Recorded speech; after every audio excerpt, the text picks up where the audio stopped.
Hey guys, कैसे हैं आप सब। आई होप आप सब बहुत अच्छे होंगे। और आज है शाम का समय अभी, और मैं बना रही थी किचन के अंदर दाल बाटी चूरमा।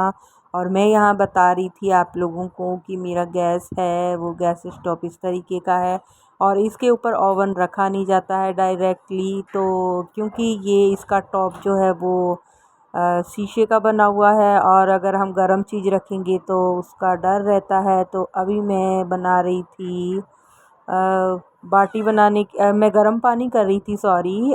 चूरमा बनाने के लिए थोड़ा सा गर्म पानी करना ज़रूरी था। तो यहाँ मैंने ले लिया था आटा, और इस आटे के अंदर हम नमक नहीं डालते हैं। चूरमे की रेसिपी मेरे ब्लॉग के अंदर पहले भी मैंने डाली थी। अदरवाइज़ चूरमा बहुत तरीके से बनाया जाता है, एंड मैं सिंपल वे में ही बनाती हूँ। और मैं बना रही थी अभी फटाफट से थोड़े से आटा का चूरमा, क्योंकि मैं आज साथ में बनाने वाली थी बाटी। और मेरे घर में ज़्यादातर बाटी खाई जाती है, चूरमा भी बहुत अच्छा खाया जाता है। लेकिन क्या होता है कि किसी को मीठा कम पसंद होता है ना, इसी तरीके से मैं आप लोगों को बता रही थी। एंड तो मेरा गर्म पानी हो गया था, और मैंने गैस ऑन कर दी थी, तवा मेरा गर्म हो गया था। और फिर और दिल्ली में बारिश अचानक से इतनी तेज़ आ गई थी कि बस मत पूछिए। यहाँ मेरी खिड़की में लगी थी जाली, और किचन में से आ रहा था हल्का हल्का पानी। और फिर भी उमस के कारण किचन में ना बिल्कुल उमस हो जाती है जब हम कुकिंग करते हैं। तो चलिए छोड़िए, अब मैं यहाँ डाल रही थी आटे के अंदर थोड़ा सा घी। ये देखिए मैंने डाल दिया था थोड़ा सा घी। और अब मैं आटे को मिक्स करूँगी, घी को अच्छे से हाथों से मल लेंगे। और फिर जो हमने गर्म पानी यूज़ किया था, उस गर्म पानी से हम इस आटे को गूँथेंगे। और जितनी हमें रोटी बनानी रहती है, इसका आटा हैंड टू हैंड गूँथा जाता है, एक साथ इसको गूँथ करके रखा नहीं जाता। तो यहाँ मैंने गैस को कर दिया था ऑन, और तवा मेरा रखा था। अब ये गर्म होगा, तब तक हम कर लेंगे रोटी बेल करके रेडी। और इसकी रोटी थोड़ी मोटी बनाई जाती है। और फ्रेंड्स, अगर किसी के पास में मिट्टी के तवे जो मिलते हैं, मिट्टी का तवा अगर आप लोग यूज़ करोगे, तो मिट्टी के तवे पे जो बनाई हुई रोटी होती है उसकी तो बात ही कुछ और है। मेरे पास मिट्टी का तवा नहीं है, तो मैं ले रही थी लोहे के तवे, जो मैं पराठा या रोटी बनाने का यूज़ करती हूँ। तो मैं उसी में ही कर रही थी। और यहाँ मेरा आटा मेरा लग गया था, और मैं यहाँ दिखाने आई थी। देखो एकदम से इतना ज़ोर से बारिश होने लगी थी। समय हो रहा था शाम के 7:30, और ये देखिए इतनी मोटी ये रोटी बनाई जाती है। और इसको बहुत अच्छे से हम ये रेड रेड होने लगे तभी ये अच्छे से सीख जाए। ये देखिए इसको बड़ी अच्छी तरीके से घुमा घुमा के सेकना पड़ता है, क्योंकि ये चारों तरफ से इसको अच्छे से ही सेकेगी ना, तभी हमारे चूरमे में टेस्ट आएगा। ये देखिए इस तरीके से। तो मैं यहाँ जितनी भी रोटियां हमें बनानी रहती है, जितने भी आटे का हमें चूरमा बनाना रहता है, तो इसी तरीके से हम सेक के रेडी कर लेंगे। तो यहाँ मेरी रोटियाँ सिक के सॉरी हो गई थी रेडी। और मैंने उसको छोटे छोटे टुकड़े में एक बड़े से बर्तन में रख लिया था ठंडा होने के लिए, और वो ठंडी हो गई थी। मैंने लिया था एक मिक्सी ग्राइंडर, और मैंने मिक्सी में जार लेकर के चूरमा मैं पीस रही थी। ये आप अपने हिसाब से पीस सकते हैं, बारीक मोटा जिस जैसा आपको ठीक लगता है। अदरवाइज़ हम लोग जो हैं वो बारीक पिसा हुआ ही ज़्यादा पसंद करते हैं। तो यहाँ ये देखिए पिस गया था। अब हम इसी तरीके से ये जो रोटी के जो मैंने टुकड़े कर रखे थे, इसी तरीके से मैंने इनको सबको पीस लिया था। अब हम इसमें ऐड करेंगे शुगर। राजस्थान में इसको खांड भी बोला जाता है, बूरा चीनी भी बोला जाता है। और फ्रेंड्स, अगर बूरा चीनी नहीं हो तो हम चीनी को भी मिक्सी ग्राइंडर में पीस करके यूज़ कर सकते हैं। तो यहाँ मैंने पीस लिया था, और मैं अब इसमें करूँगी मिक्स। तो देखिए फ्रेंड्स, मैं अपने हाथों से इसको अच्छे से मिक्स करूँगी, और फिर हम इसमें डालेंगे घी। तो देखिए ये बहुत अच्छे से मिलके हो जाता है रेडी। और एक बात है फ्रेंड्स, इसका सीक्रेट ये है कि इसमें देसी घी मिलाया जाता है और जितना आप देसी घी इसके अंदर डालोगे ये उतना ही टेस्टी लगता है खाने में। एंड इसको आप स्टोर करके भी रख सकते हो 1-2 सप्ताह के लिए भी फ्रिज के अंदर, बहुत अच्छे तरीके से ये चल जाता है। और ये देखिए मैंने इसमें डाल दिया था घी। घी आप जितना खाना चाहते हैं कम ज़्यादा अपने हिसाब से डाल सकते हैं। शुगर भी आप अपने हिसाब से डाल सकते हैं। तो मैं घी को भी अच्छे से कर लूँगी मिक्स।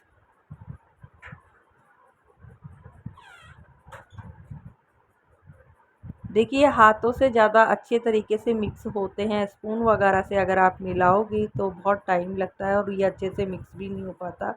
तो आप दोनों अपने हैंड इस्तेमाल करें और बहुत ही अच्छे से इसको मल लें। ये देखिए जिससे कि घी अच्छे से चूरमे के अंदर मिल जाए। और मेरे पास कुछ ड्राई फ्रूट कटे हुए थे वो मैंने डाल दिए। आप जो भी खाना चाहते हैं आप इसमें डाल सकते हैं, काजू बादाम किशमिश मंगरेल वगैरह जो आपको जो इच्छा करे। सॉरी मंगरेल नहीं डलती है। तो ये देखिए मेरा चूरमा हो गया था रेडी। और यहाँ मैं कर रही थी दाल की भी प्रिपरेशन। दाल को मैंने भिगो दिया था, मैं बनाऊंगी मिक्स दाल। अब मैं बाटी की तैयारी कर रही थी। तो बाटी बनाने के लिए मैंने लिया था डबल या ट्रिपल क्वांटिटी में लिया था मैंने आटा। और इसी के तीसरे हिस्से में लेंगे हम लोग जो मैं डाल रही हूँ इसके अंदर बेसन। हाफ कटोरी बेसन है ये। 3 कटोरी अगर आटे की है तो हाफ कटोरी बेसन आप यूज़ करना। एंड हाफ कटोरी ही सूजी है, ये मोटी रवा सूजी जिसको बोलते हैं, ये वो वाली सूजी है। और अब हम डालेंगे इसमें बेसिक मसाले जो हम लोग यूज़ करते हैं। और फ्लेवर के लिए मैं डालूँगी अभी इसमें सौंफ। सौंफ को मैं थोड़ा सा क्रश कर लूँगी अपने हाथों से ही। तो मैं क्रश करके ये डाल रही हूँ। और इसी के साथ में मैं मिक्स करूँगी अजवाइन,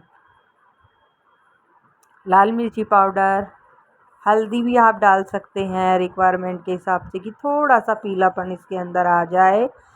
मैंने मिर्ची डाल दी थी। और ये डालूँगी मैं थोड़ा सा सूखा धनिया।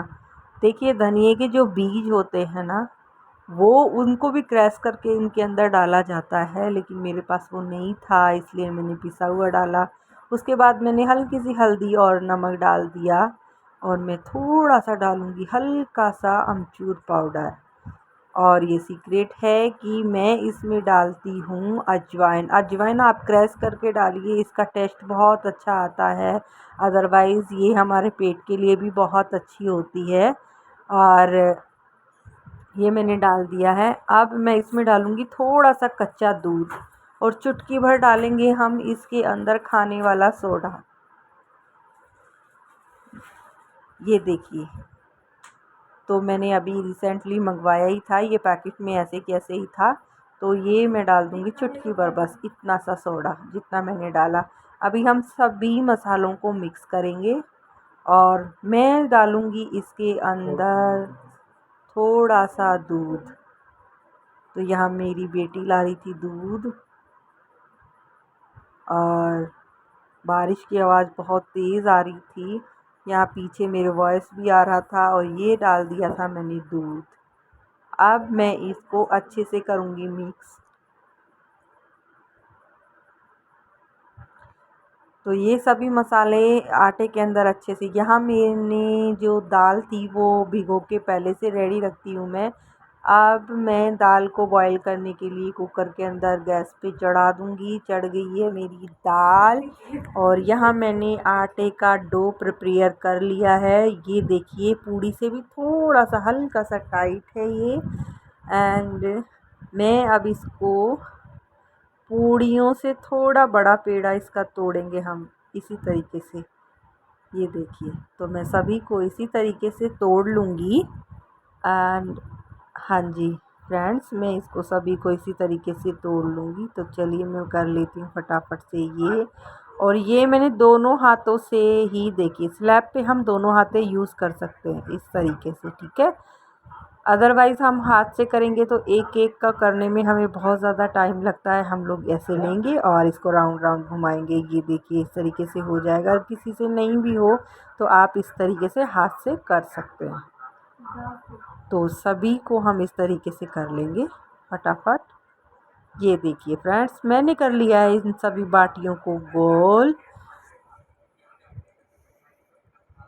और यहाँ मैंने गैस पे रखा है ओवन। ओवन रखने के लिए मैंने नीचे ली है जाली का यूज़ किया है। और यहाँ मेरा ओवन हो जाएगा गरम।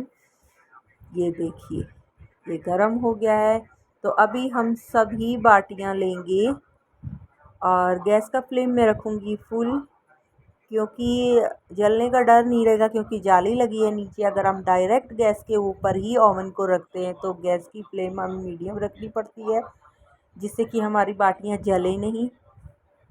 अदरवाइज़ मेरे पास में मैंने जाली लगाई है, मैंने आपको बताया इसी तरीके से। तो ये देखिए मेरी बाटियाँ हो गई हैं रेडी, मैंने रख दी हैं इसके अंदर। अब मैं इसका लगा दूँगी ढक्कन। और बीच बीच में हमें इसको चेक करना पड़ेगा कि हमारी बाटी बन सिक रही है या कच्ची तो नहीं है या जल तो नहीं रही है। तो हम इसको चेक करेंगे। तो यहाँ मेरी बाटियाँ रेडी हो रही थी और मैं एक साइड में बना रही थी दाल का मसाला रेडी कर रही थी। मैंने दाल का तड़का भी रेडी कर लिया था। यहाँ मेरी दाल भी उबल गई थी। और ये देखिए मेरी बाटियाँ अपने आप में कितनी अच्छी बन गई हैं। देखिए जो ये दरारें नज़र आती हैं ना, तो आप समझ जाना कि हमारी बाटी बहुत अच्छी बन के रेडी हो गई। यहाँ मेरी दाल भी बॉयल हो गई थी। दाल मैंने मिक्स बनाई थी फ्रेंड्स। अब दाल कोई सी भी आप जो खाते हैं वो यूज़ कर सकते हैं। तो ये देखिए इस तरीके से रेड रेड ये हो जाएंगी और अब ये अपने आप फटने लगेंगी। ये देखिए, तो ये इनकी निशानी है कि। और एक बात और फ्रेंड्स, बाटियाँ बहुत तरीके से बनाई जाती हैं। तो ये मेरी बाटी हो गई थी रेडी। देखिए कितनी क्रिस्पी, इतनी अच्छी लग रही थी। और इसकी आवाज़ आ रही थी कर कर वाली, जो आवाज़ आती है ना, क्रिस्प पन जो होता है उसके अंदर। तो यहाँ मैं अब इसमें करूँगी घी में ड्रिप। ये देखिए आप इसको में जितना घी डालेंगे इसमें टेस्ट उतना ही अच्छा आएगा। और यहाँ मैंने हॉट केस के अंदर थोड़ा सा चूरमा नीचे डाल दिया था, क्योंकि जब हम बाटियों के अंदर घी डाल करके रखेंगे तो वो घी जो आएगा वो हॉट केस के अंदर नहीं लगे, इसकी वजह से मैंने चूरमा लगा लिया पहले ही हॉट केस के अंदर। और हम सभी बाटियों को इसी तरीके से कर लेंगे। और ये देखिए फ्रेंड्स, हो गई है मेरी थाली रेडी दाल बाटी चूरमे की। और साथ में बनाई है मैंने लहसुन की चटनी।